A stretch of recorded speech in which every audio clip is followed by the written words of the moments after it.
प्याज की रोपाई होने के तुरंत बाद किसान ये सोचते हैं कि डीएपी ज्यादा डालने से जड़ विकास ज्यादा होगा और अगर यूरिया के 2 बैग डाल दिए तो प्याज अच्छा खासा हरा भरा हो जाएगा। लेकिन हकीकत में ऐसा नहीं होता है। डीएपी और यूरिया को डालने के बाद में आपको एक ऐसी जैविक खाद डालनी पड़ती है जिससे पौधे की जड़ें ज्यादा से ज्यादा विकसित हो और जो भी डीएपी और यूरिया अपन डाल रहे हैं जमीन के अंदर वो पौधा ज्यादा से ज्यादा उसे अपटेक कर पाए। वो है एक्टिवेटेड ह्यूमिक प्लस फुलविक एसिड की। तो आज के इस खास वीडियो के अंदर हम यही डिस्कस करने वाले हैं कि प्याज की फसल में जब रोपाई की जाती है तब एक्टिवेटेड ह्यूमिक प्लस फुलविक एसिड को देने से क्या फायदा होगा, पौधे की जड़ें किस प्रकार से विकसित होगी, ज्यादा से ज्यादा फसल में फुटाव किस प्रकार से आएगा और साथ ही साथ में इस वीडियो के अंदर हम जानेंगे कि प्याज की फसल के लिए एक्टिवेटेड ह्यूमिक प्लस फुलविक एसिड की कितनी मात्रा जरूरी है। तो वीडियो को बिना किसी देरी करे शुरू करते हैं। लेकिन अभी तक आपने कात्यायनी ऑर्गेनिक्स के यूट्यूब चैनल को सब्सक्राइब नहीं करा तो नीचे दिए बटन पर जल्दी से क्लिक करके चैनल को सब्सक्राइब कर लीजिए।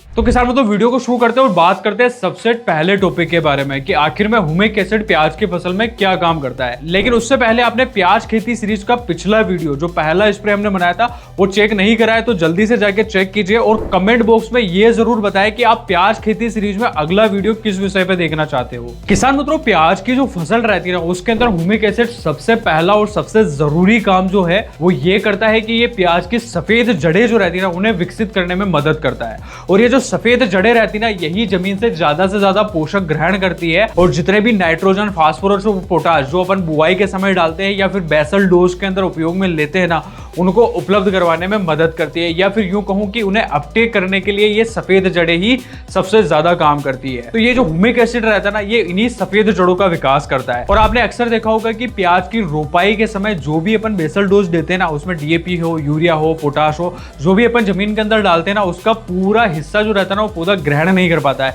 या फिर कभी कभी ऐसा भी होता है कि अपन खाद डालते हैं लेकिन फिर भी पौधे के अंदर फुटाव, बढ़वार, हरापन जो है वो देखने को नहीं मिलता है।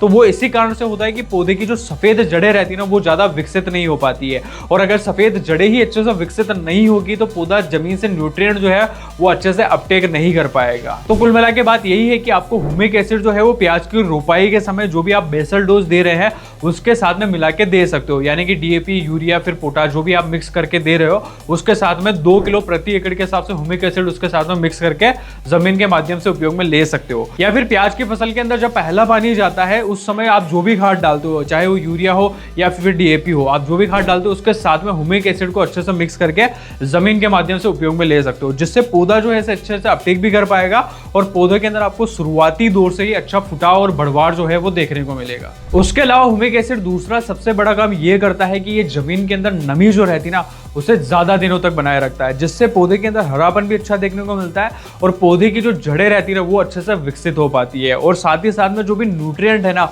वो भी पौधा अच्छे से अपटेक कर पाता है। जब आप सिंचाई देते हो, जब खेत के अंदर नमी होती है ना तभी पौधा जो है वो न्यूट्रिएंट जमीन से उठा पाता है। अगर खेत के अंदर नमी कम है तो पौधा जो है न्यूट्रिएंट अच्छे से उठा नहीं पाता है। इसलिए ह्यूमिक एसिड इस कंडीशन पर भी काफी अच्छा काम करता है कि पौधे को पोषक तत्व जो है ना वो अच्छे से उपलब्ध होते हैं। साथ ही साथ में नमी ज्यादा दिनों तक बने रहने से पौधों में हरापन, बढ़वार जो है वो भी काफी शानदार देखने को मिलती है। किसान मित्रों, ह्यूमिक एसिड इसके अलावा पीएच बैलेंस करने का भी काम करता है। अगर आपकी मिट्टी का पीएच ज्यादा है तो ये सब बैलेंस करता है और साथ ही साथ में ये जो भी माइक्रो न्यूट्रिएंट जमीन के अंदर पड़े रहते हैं ना उसे भी उपलब्ध करवाने में मदद करता है, जिससे पौधे के अंदर शुरुआती अवस्था में आपको अच्छा हरापन भी आता है। साथ ही साथ में पत्तियों का जो निर्माण है वो भी ज्यादा अच्छे तरीके से हो पाता है और आगे चल के कंद की जो साइज रहती है ना वो भी इसी कारणों से बढ़ पाती है। अब किसान मित्रों, आप ये सोच रहे होंगे कि ह्यूमिक एसिड तो चलो जड़ विकास के ऊपर काम करता है, लेकिन इसके साथ में जो फुलविक एसिड आता है वो फसल पे क्या काम करता है। ये फसल के अंदर जड़ों का विकास करने में ही मदद करता है। साथ ही साथ में जो भी न्यूट्रिएंट जमीन में पड़े हुए ना वो पौधे को अच्छे से अपटेक हो, शुरुआती अवस्था में पौधों में अच्छा हरापन आए,